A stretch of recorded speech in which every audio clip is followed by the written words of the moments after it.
Welcome to the Nevis newscast for Wednesday, March 24th, 2021. I am Fredicia Liebert. Nevis will soon have the capability to do its own PCR testing for COVID-19. The announcement was made by Premier and Senior Minister of Health, the Honorable Mark Brantley, at his Wednesday, March 24th press conference. We have secured a grant of some $65,744 from the Japanese government. And that grant is for the purchase of a Cepheid Gene Expert PCR testing machine. Why is that important? That is important because it means that Nevis will now have the capability to do its own PCR testing and therefore to test for COVID-19 here. All the tests that we have been doing up to this point, which is now over a year that the world and the Caribbean and St. Kitts and Nevis have been impacted by COVID, have had to go to St. Kitts. Prior to the testing capacity in St. Kitts, we were sending tests to CAFA in Trinidad. So I just want you to see the progression. He also used the opportunity to commend the officials at the Ministry of Health for securing the grant. Let me go on record to congratulate, of course, the Minister, Junior Minister of Health and Gender, the Honorable Hazel Brandy, who has led the team there. But let me specifically single out the Permanent Secretary, Shalisa Martin, for her work in relation to securing the grant funds from Japan. I do that because I know that the timing was short and that the application process was really handled by her and that she worked really hard to make this happen. And when we have public servants who give their all to serve us, I think they ought to be recognized. And so, P.S. Martin, we congratulate and thank you for your effort in securing the Japanese grant of $65,744. Premier and Senior Minister of Health, the Honorable Mark Brantley. The Ministry of Health has acquired a brand new Vitros XT 3400 chemistry analyzer. It was purchased last year by my government at a cost of some US $59,000. It has now been commissioned. So we acquired it last year, but it has now been commissioned. And the reason for the delay was the fact that the technicians couldn't come at the time because of the COVID situation. They have now come.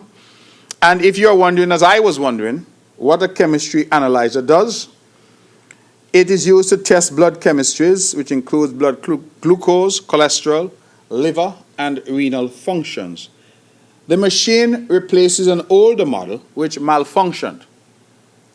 And why is that important? It's important because prior to the commissioning of this new state-of-the-art machine, our old machine had broken down and we were forced to send tests to St. Kitts.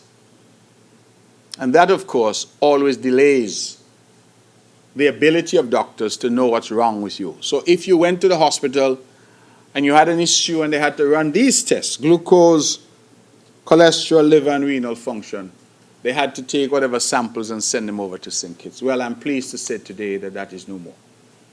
And that this Vitros XT 3400 chemistry analyzer is now fully commissioned at a cost from your government of $59,000.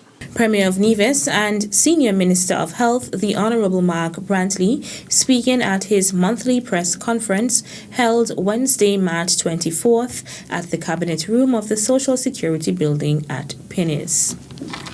Premier of Nevis and Minister of Foreign Affairs, the Honorable Mark Brantley, has made intervention into its ally, the United States of America, for the provision of COVID-19 vaccines for the Federation and the rest of the Caribbean region. Premier Brantley, through recent correspondence to the U.S. Ambassador to the Eastern Caribbean, the OECS, and Barbados, Linda Tagliatella, implored the U.S. government to make vaccines available to the small island developing states with some urgency. The Premier made the disclosure during his presentation at a virtual forum hosted by the Organization of American States, OAS, on legal challenges faced by the Caribbean in the context of the COVID-19 pandemic held March 19, 2021. The Foreign Affairs Minister noted that St. Kitts and Nevis and the wider Caribbean region, including Latin America, have been experiencing some challenges accessing COVID-19 vaccines. He urged the OAS Secretary General for assistance in this regard. OAS Secretary General Luis Almagro, who was also a participant in the important forum, said he was in agreement with Minister Brantley's position on equitable access to the vaccine for the region. Still to come, government taking active steps to address delays in payment of severance claims. The details right after this break. I am Premier Mark Brantley. I will take the vaccine because being vaccinated is the best way to beat the pandemic. I will take the vaccine to protect my family, citizens, residents, and all visitors to Nevis. I will take the vaccine to protect myself, my loved ones, my clients, my co-workers, my community. For more information or to get vaccinated, visit your nearest health center. This message was brought to you by the Department of Public Health, Nevis.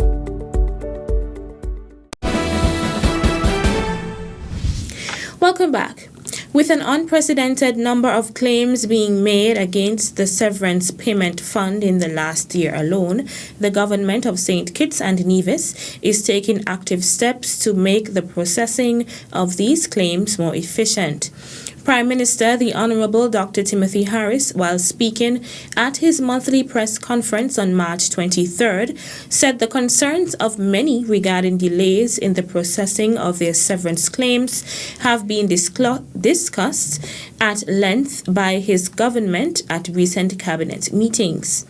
The reasons advanced by the Labour Commissioner for the delays include the unprecedented number of persons, some 2,839 persons, who have submitted severance claims as a result of COVID-19. Moreover, the unprecedented volume of records to be processed, the failure of employers to paying their contributions to the severance fund, and discrepancy in data were identified as the other reasons for the delays. According to the Prime Minister, there are millions of dollars outstanding as a result of unpaid contributions to the severance fund by employers. He said the Social Security Board will, however, commence legal action against delinquent employers.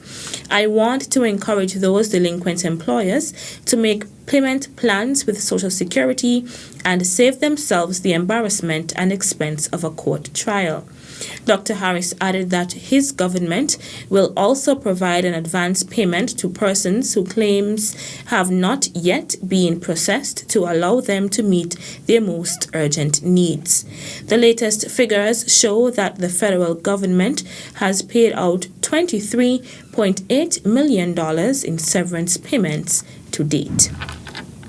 The Ministry of Health will be hosting a COVID-19 vaccination clinic on Saturday, March 27th at the Charlestown Health Center, beginning at 9 a.m. and conclude at 12 p.m. Interested persons are asked to be guided accordingly.